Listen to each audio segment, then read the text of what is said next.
Ja, die werkgewer wil weet, hulle het 'n werknemer wat nou al vir oor 'n maand nie by die werk was nie. Hulle wil weet wat moet hulle doen. Weerens, het hang nou af van die omstandighede. Ons weet nie hoekom die werknemer nie daar is nie. As hulle bewus van die rede hoekom hy is hy net weg. As hulle bewus is van die rede, gaan hulle dit nou maar moet hanteer afhangend van die rede. As hulle nie bewus is nie, is dit dros. So dan sal hulle kennisgewing aan hom moet stuur om te sê, jy was op hierdie datum laas by die werk gewees, wat weet nie hoekom jy by die werk is nie, kontak ons gaan 'n verhoor vir jou in jou afwesigheid as jy nie op 'n sekere datum terugkom nie, en dan 'n verhoor vir hom hou en hom afdank vir dros.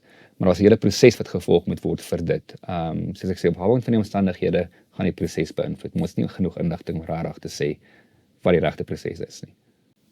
Sal die werkgewer kan WhatsApps, SMS'e en probeer bel en dan net rekord hou van die pogings wat hulle aangewend het om kontak te maak met die werknemer. Dit sal moontlik wees en dit sal 'n goeie praktyk wees, alhoewel dit nie die werkgewer se plig is nie. Dis die werknemer se plig om die werkgewer in kennis te stel van hoekom hy nie by die werk is nie en van sy laaste adres waar kom met kontak.